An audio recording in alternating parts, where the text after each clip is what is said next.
Assalamualaikum warahmatullahi wabarakatuh. Selamat pagi semuanya.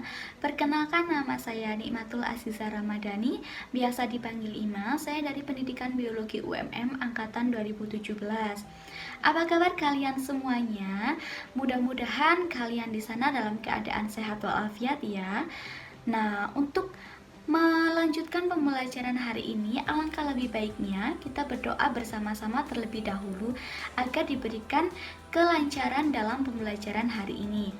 Berdoa dipersilahkan.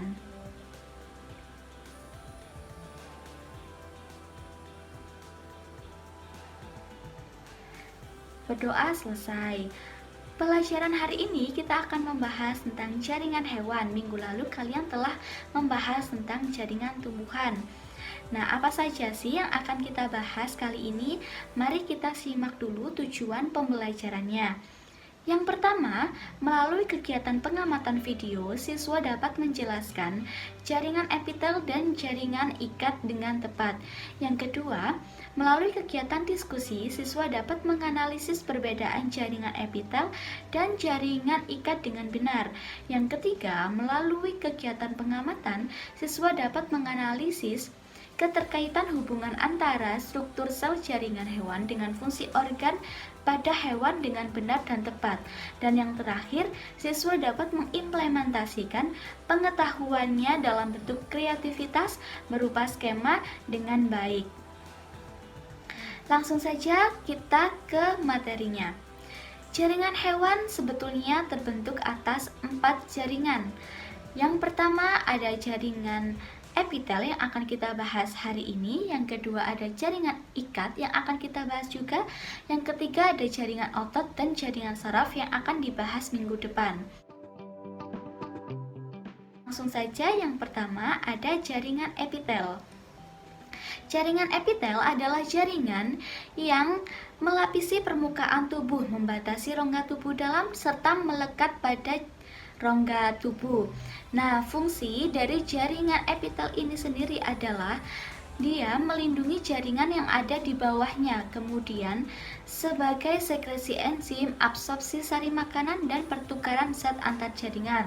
Sedangkan ciri dari jaringan epitel adalah sel-selnya tersusun rapi dan rapat, tidak mengandung pembuluh darah, selnya aktif membelah, dan memiliki mikrofili. Berdasarkan letaknya, jaringan epitel terbagi menjadi 3. Yang pertama adalah epitelium, melapisi permukaan luar tubuh, mesotelium, membatasi rongga tubuh, dan endotelium, membatasi organ dalam. Sedangkan berdasarkan bentuknya terbagi menjadi 5. Yang pertama epitel pipi atau squamosa, terdiri dari squamosa berlapis dan selapis. Yang berlapis berfungsi untuk regenerasi dan perlindungan dari luar. Contohnya adalah epitel kulit dan vagina. Sedangkan squamosa selapis berfungsi sebagai difusi, osmosis, ekskresi, dan filtrasi. Kemudian ada epitel kubus atau kuboid. Yang pertama ada selapis, yaitu berperan utama sebagai pelindung, absorpsi, dan sekresi. Contohnya ada di ginjal. Kemudian yang kedua ada berlapis, berperan dalam absorpsi dan sekresi. Contohnya ada di ovarium, testis, dan kulit. Kemudian epitel silindris atau kolumner terbagi menjadi 3, kolumner simplex, kolumner kompleks, dan semu bersilia. Kolumner simplex berperan dalam absorpsi dan sekresi. Contohnya ada di usus halus dan lambung. Sedangkan yang kompleks jarang ditemukan, biasanya terletak pada laring dan faring. Kemudian yang ketiga adalah semu bersilia. Kenapa disebut semu? Karena terlihat seperti 2 lapisan padahal hanya ada 1 lapisan. Yang membedakan adalah tingginya saja. Misalnya adalah di trakea. Selanjutnya yang nomor 4 adalah epitel transisi atau transisional, karena peralihan dari epitel pipih kemudian ke kubus dan kemudian ke silinder. Contohnya ada di kandung kemih dan ureter. Dan yang terakhir adalah epitel kelenjar yang terdiri dari ekso dan endokrin. Yang eksokrin menghasilkan senyawa yang dialirkan melalui saluran, misalnya adalah kelenjar air liur, sedangkan yang endokrin menghasilkan senyawa yang dialirkan langsung ke darah.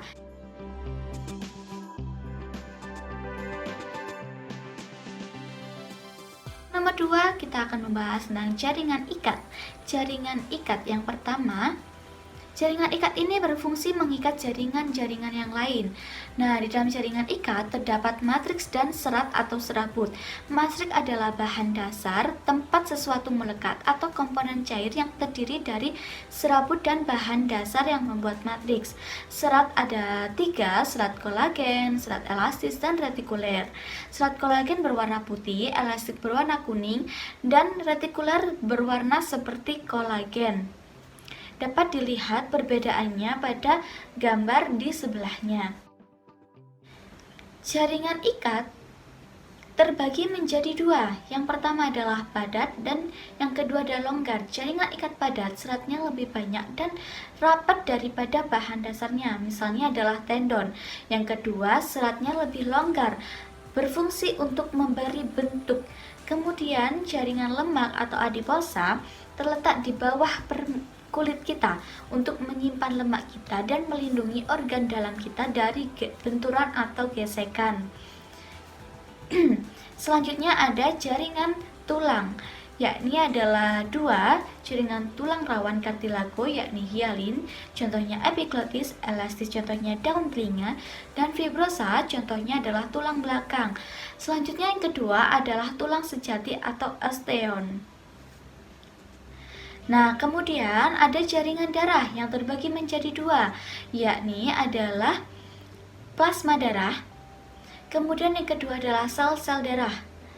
Plasma darah ada berfungsi untuk mengangkut sari makanan, sedangkan sel-sel darah terdapat 3 macam. Yang pertama ada sel darah merah atau eritrosit yang memiliki hemoglobin untuk mengikat oksigen. Yang kedua adalah sel darah putih atau leukosit yang berfungsi sebagai antibodi, dan yang ketiga adalah trombosit yang berfungsi untuk pembekuan darah. Kemudian ada limfa yang terstruktur terdiri atas sel-sel dan retikuler yang membentuk timbunan limfosit dan makrofag, berfungsi sebagai sistem kekebalan tubuh dan terletak pada organ limfa. Kesimpulan dari pembelajaran hari ini yaitu yang pertama, jaringan penyusun hewan ada 4. Jaringan otot, saraf, epitel, dan ikat. Jaringan epitel adalah jaringan yang berfungsi untuk melindungi jaringan yang ada di bawahnya, sedangkan jaringan ikat berfungsi untuk mengikat jaringan yang satu dengan yang lainnya. Nah, untuk lebih memahami tentang jaringan ini, mari kita membuat skema ya. Jadi kalian diharuskan untuk membuat skema di kertas F4 sekreatif mungkin dan jarak waktunya adalah 3 hari. Kemudian kalian kirimkan melalui WA. Terima kasih pembelajaran hari ini karena sudah bersemangat. Teman-teman sekalian, jangan lupa untuk minggu depan kita belajar jaringan otot dan jaringan saraf. Semoga pembelajaran hari ini bermanfaat untuk kalian. Wassalamualaikum warahmatullahi wabarakatuh. Hasil belajar siswa di kelas 11 IPA dapat kita lihat melalui respon mereka di grup WhatsApp. Sebagian dari kelas tersebut sangat aktif sehingga mereka melakukan diskusi dengan sangat baik. Adapun pengumpulan tugas yang saya berikan, yang pertama adalah tugas skema. Tugas skema sebenarnya dikumpulkan 3 hari setelah pembelajaran berlangsung. Tetapi ada kendala dari siswanya sehingga sebagian besar mengumpulkan tepat waktu, namun ada beberapa orang yang mengumpulkan 1 minggu kemudian. Kemudian yang kedua adalah post test yang seharusnya dikumpulkan pada hari itu juga. Sebagian besar mengumpulkan, tapi ada beberapa siswa juga yang baru bisa mengumpulkan 1 minggu kemudian. Dapat dilihat dari banyak faktor. Di antaranya mungkin adalah sarana dan prasarana itu sendiri yang dimiliki oleh siswa tersebut, dan yang kedua mungkin dari siswanya itu sendiri. Tujuan pembelajaran pada KD ini sebenarnya sudah dapat terlihat dari hasil belajar siswa yang saya berikan melalui skema dan post test, yang mana sebagian besar siswa sudah mampu mengerjakan dengan baik dan memenuhi target dari tujuan pembelajaran.